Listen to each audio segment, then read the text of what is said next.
जय हिंद मेरे भाइयों एवं बहनों। आज के इस वीडियो में हम जो है कक्षा 12 के विद्यार्थियों के लिए मॉडल पेपर तैयार रहेगा बच्चों। ये समाजशास्त्र रहेगा, कक्षा 12 समाजशास्त्र। और बच्चों जो पूर्णांक रहेगा 100 ना रहेगा। समय तो आपको 3 घंटे 15 मिनट मिलेंगे। निर्देश देखेंगे। प्रारंभ में 15 मिनट परीक्षार्थियों को प्रश्न पत्र पढ़ने के लिए था बच्चों।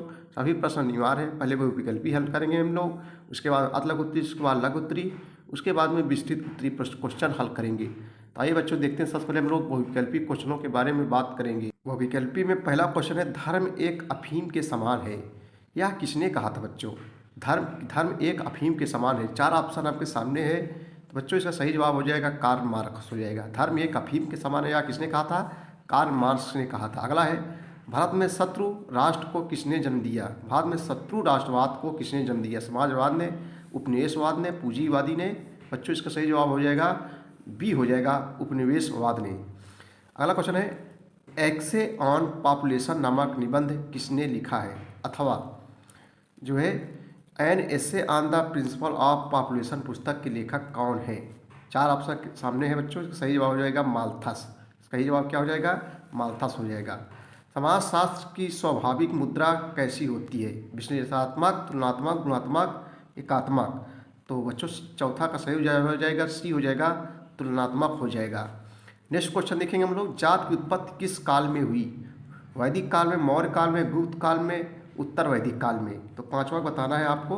तो बच्चों यहाँ सही जवाब हो जाएगा, जात की जो उत्पत्ति हुई थी ये जो है उत्तर वैदिक काल में हुई थी। साक्षात्कार का स्वरूप किस प्रकार का माना जाता है? सामुदायिक, सामूहिक, व्यक्तिगत, इनमें से कोई नहीं? तो छठा का सही जवाब बच्चों हो जाएगा सी हो जाएगा, व्यक्तिगत हो जाएगा। साक्षात्कार का जो स्वरूप होता है किस प्रकार का माना जाता है? व्यक्तिगत माना जाता है। विविधता शब्द असमानता के स्थान पर किस पर बल देता है? सामाजिक एकता, सांप्रदायिक अंतर पर, सामुदायिक विश्व पर? तो बच्चों 7 का जो सही जवाब हो जाएगा अंतर पर हो जाएगा, डी हो जाएगा, अंतर पर हो जाएगा। नेक्स्ट क्वेश्चन देखेंगे, जो अपने समूह को श्रेष्ठ एवं वैध माने निम्न में से क्या कहलाता है? उग्रवाद, आतंकवाद, कुलीनवाद, धार्मिकवाद?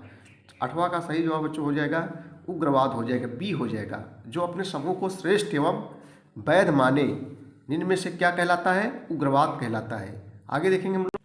अगला क्वेश्चन बच्चों है, जनजाति जनसंख्या का लगभग कितना प्रतिशत भाग मध्य प्रदेश में रहता है? तो जनजाति जनसंख्या का लगभग कितना प्रतिशत भाग मध्य प्रदेश में रहता है? 85, यानी जो है 85% भाग मध्य प्रदेश में रहता है। सरदार सरोवर बांध किस नदी पर निर्मित है? सरदार सरोवर बांध ये जो है नर्मदा नदी पर निर्मित है, नर्मदा नदी पर निर्मित है। चलो बच्चों अब हम लोग अतलगुत्तरी क्वेश्चनों के बारे में बात करेंगे।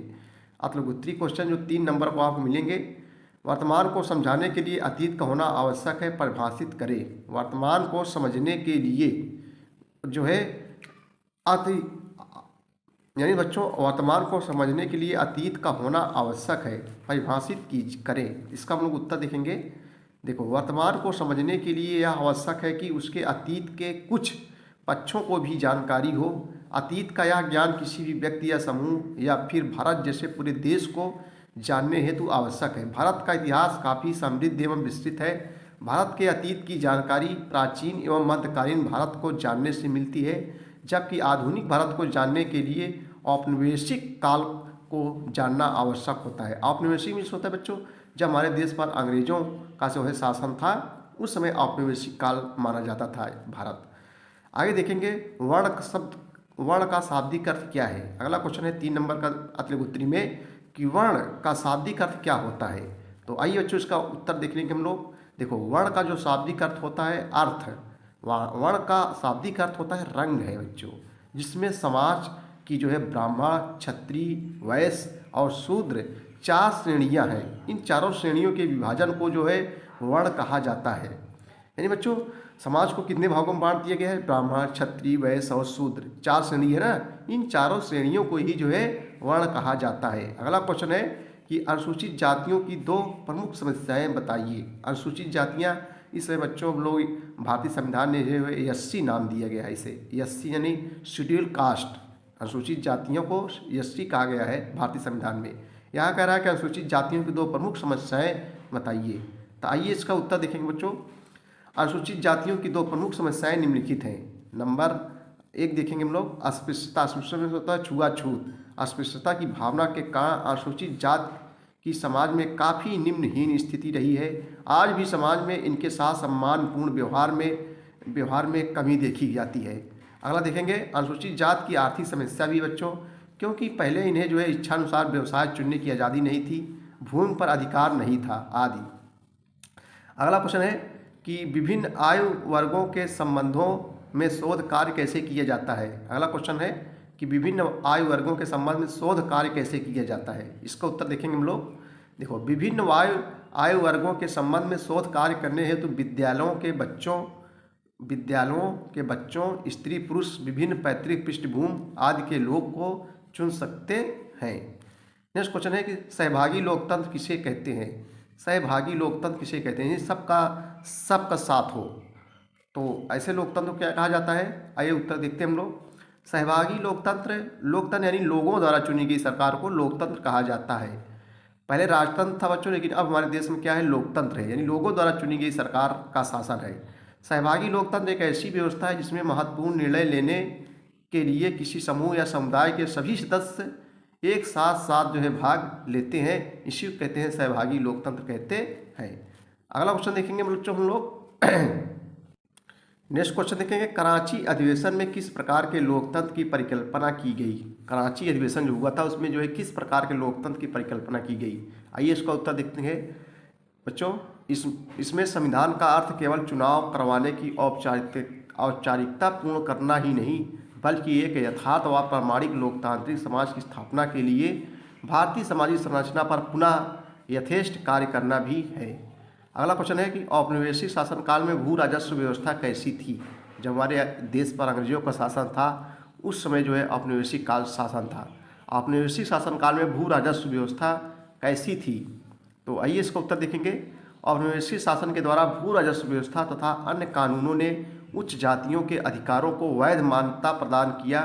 अब ये जातियां सामंती वर्गों के स्थान पर आधुनिक अर्थों में भूस्वामी जो है बन गई। अगला क्वेश्चन है कि सर्वेक्षण प्रणाली से आप क्या समझते हैं, इसकी मूल विशेषताएं क्या है। तो आइए इस बच्चों इसका उत्तर देखते हैं। देखो, सर्वेक्षण प्रणाली के अंतर्गत निर्धारित प्रश्नों को अपेक्षाकृत बड़ी संख्या में लोगों से पूछा जाता है, इसी को कहते हैं सर्वेक्षण प्रणाली कहते हैं। नेक्स्ट क्वेश्चन है कि ब्रिटिश भारत की सरकार ने अनुसूचित जातियों के लिए अनुसूचियाँ कब तैयार की थी। ब्रिटिश भारत की सरकार ने अनुसूचित जातियों के लिए अनुसूचियाँ जो है कब तैयार की गई थी, इसका उत्तर देखेंगे हम लोग। देखो, ब्रिटिश भारत की सरकार ने वर्ष 1935 में अनुसूचित जातियों एवं जनजातियों की अनुसूचियाँ तैयार की, जिनमें उन जातियों तथा जनजातियों के नाम दिए गए थे जिन्हें उनके विरुद्ध बड़े पैमाने पर किए जा रहे भेदभाव के कारण जो है विशेष बर्ताव का पात्र माना गया था। अगला क्वेश्चन बच्चों, अकाल से आप क्या समझते हैं।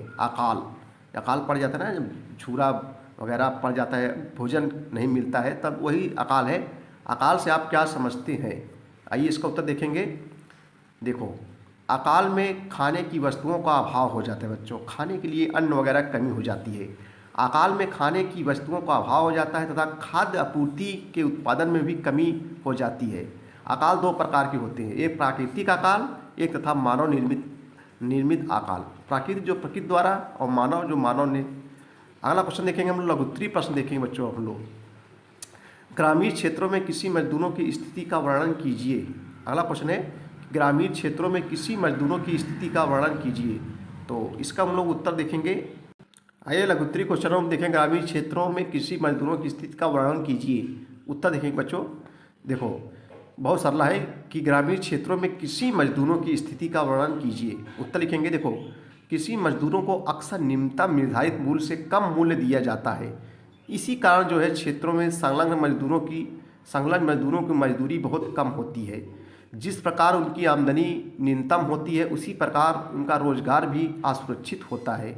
अधिकांश कृषि मजदूर प्रतिदिन दिहाड़ी कमाने वाले होते हैं और वर्ष में बहुत से दिन उनके पास कोई काम नहीं होता है, इसे बेरोजगारी कहते हैं। समान रूप से काश्तकार या पट्टेदारी की आमदनी मालिक कृषकों से कम होती है, क्योंकि वह जमीन के मालिक को यथेष्ट किराया चुकाता है। अगला क्वेश्चन देखें हम लोग, लघुत्तरीय क्वेश्चन में माल्थस का जनसंख्या सिद्धांत बताइए। माल्थस का जनसंख्या सिद्धांत बताइए। आइए उत्तर देखते हैं हम लोग। माल्थस ने एमसे ऑन पॉपुलेशन 1788 नामक निबंध में यह स्पष्ट किया है कि मानव को सदैव दरिद्रता की स्थिति में रहने के लिए दंडित किया गया है, क्योंकि जिस अनुपात में जनसंख्या में वृद्धि होती है उसी अनुपात में उत्पादन नहीं होता है। जनसंख्या में वृद्धि ज्यामितीय गति से होती है, जैसे 2, 4, 8, 16, 32, जबकि कृषि का उत्पादन केवल अंकगणितीय गति से ही बढ़ पाता है, जैसे 2, 4, 6, 8, 10। इसी कारण माल्थस ने समृद्धि में वृद्धि करने का एक ही रास्ता बताया है, जनसंख्या का नियंत्रण। माल्थस ने इस संबंध में कृत्रिम निरोध जैसे विलंबित विवाह, ब्रह्मचर्य या फिर प्राकृतिक निरोध जैसे अकाल, महामारियाँ आदि अपनाने की बात कही है। अगला क्वेश्चन बच्चों लघुत्तरी में हम लोग देखेंगे उपनिवेशवाद के कारण जाति व्यवस्था में क्या परिवर्तन आए। उपनिवेशवाद के कारण जाति व्यवस्था में क्या परिवर्तन आए, चलो इसका उत्तर देखेंगे हम लोग। औपनिवेशिक काल के दौर में सभी प्रमुख सामाजिक संस्थाओं में और विशेष रूप से जाति व्यवस्था में प्रमुख परिवर्तन आए। ब्रिटिश शासकों ने देश पर कुशलतापूर्वक शासन करना सीखने के उद्देश्य से जाति व्यवस्थाओं की जटिलता को समझने की कोशिश की। निर्जात वैज्ञानिकों ने गहन अध्ययन एवं सर्वेक्षण किया। जनगणना के अंतर्गत जाति के सामाजिक अधिक्रम के बारे में जानकारी एकत्र करने का प्रयत्न किया है। विभिन्न जातियों के प्रतिनिधियों द्वारा जनगणना आयुक्त के समक्ष सैकड़ों याचिकाएं भेजी गई, जिसमें उन्होंने सामाजिक क्रम में अपनी जाति को अधिक ऊंचा स्थान देने की मांग की थी। औपनिवेशिक शासन द्वारा भू राजस्व व्यवस्थाओं तत्संबंधी प्रबंधों और कानूनों ने उच्च जातियों के रूढ़िगत जाति आधारित अधिकारों को वैध मान्यता देने का कार्य किया। अब ये जातियाँ जो है सामंती वर्गों के बजाय आधुनिक अर्थों में भूस्वामी यानी जमीन की मालिक बन गई और जमीन की उपज पर उनका जो है दावा स्थापित हो गया। औपनिवेशिक काल के अंतिम दौर में प्रशासन ने पद दलित जातियों, जिन्हें दलित वर्ग भी कहा जाता था कि कल्याण में विशेष रूप से रुचि ली थी। वर्ष 1935 में पारित भारत सरकार अधिनियम के अंतर्गत राज्य द्वारा विशेष व्यवहार के लिए निर्धारित जातियों एवं जनजातियों की सूचियाँ या अनुसूचियों को वैध मान्यता प्रदान कर दी। इस प्रकार औपनिवेशिक काल में जाति व्यवस्था में अनेक आधारभूत परिवर्तन किए गए।